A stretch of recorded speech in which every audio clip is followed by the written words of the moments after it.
നവകേരള ബസിന്റെ കോഴിക്കോട് ബംഗളൂരു സർവീസിന് തുടക്കമായി. കോഴിക്കോട് KSRTC ബസ് സ്റ്റാൻഡിൽ നിന്നാണ് സർവീസ് തുടങ്ങിയത്. രാവിലെ 11:35 ബംഗളൂരുവിൽ എത്തുന്ന ബസിന്റെ മടക്കയാത്ര ഉച്ചയ്ക്ക് 2:30 അഭിജിത്ത് മുഴക്കുന്ന് തയ്യാറാക്കിയ റിപ്പോർട്ട് കാണാമിനി.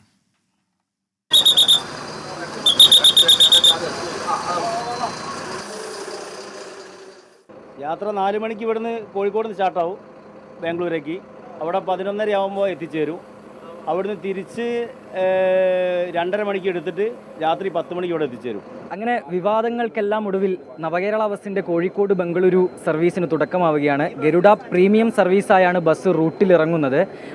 രാവിലെ പുലർച്ചെ 4 മണിക്ക് ഇവിടെ നിന്ന്, അതായത് കോഴിക്കോട് KSRTC ബസ് സ്റ്റാൻഡിൽ നിന്ന് ബസ് പുറപ്പെടും. 4 ഇടങ്ങളിൽ നിന്നായാണ് യാത്രക്കാർക്ക് കയറാനുള്ള സൗകര്യം.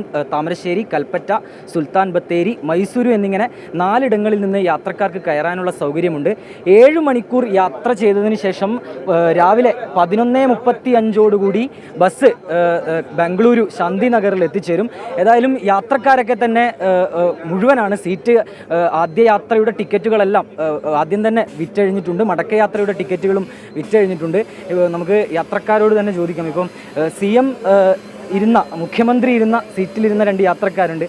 എങ്ങനെയാണ് ഇത്? നേരത്തെ തന്നെ നിശ്ചയിച്ചൊരു യാത്രയാണോ അതോ നവകേരള ബസ്സിൽ യാത്ര ചെയ്യുന്നതിൻ്റെ ഭാഗമായി വരുന്നതാണോ?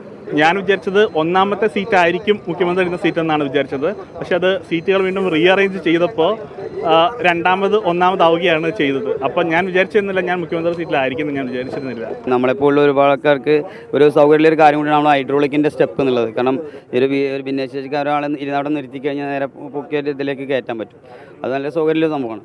നവകേരള സമയത്ത് ഉപയോഗിച്ചതിൽ നിന്ന് വലിയ മാറ്റങ്ങളൊന്നും ബസ്സിൽ വരുത്തിയിട്ടില്ല. അതിൻ്റെ പുറകുവശത്തായാലും വലിയ രീതിയിലുള്ള മാറ്റങ്ങൾ ബസ്സിൽ നടത്തിയിട്ടില്ല എന്നുള്ളതാണ് പ്രധാനപ്പെട്ട കാര്യം. അതെ, ടോയ്ലറ്റ് ഉണ്ട്, ടോയ്ലറ്റ്, യൂറിനൽ സൗകര്യം, പിന്നെ വാഷ് ബേസിനുണ്ട്, പിന്നെ ഡിസേബിൾഡ് ആളുകൾക്ക് വേണ്ടി ലിഫ്റ്റ് ഉണ്ട്.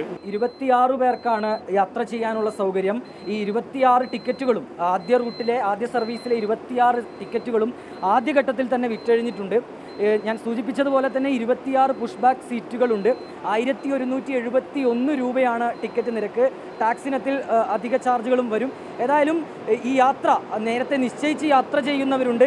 കൂടാതെ നവകേരള ബസ്സാണ്, അതിൻ്റെ ആദ്യ സർവീസാണ്. അതറിഞ്ഞ് യാത്ര ചെയ്യുന്നവരും എന്തായാലും ഈ ആദ്യത്തെ സർവീസിലേക്ക് എത്തിച്ചേർന്നിട്ടുണ്ട്. എല്ലാവരും വളരെ സന്തോഷത്തിലാണ്. കോഴിക്കോട് നിന്ന് പ്രവീൺ ധർമ്മശാലയ്ക്കൊപ്പം അഭിജിത്ത് മുഴക്കുന്ന്, 24.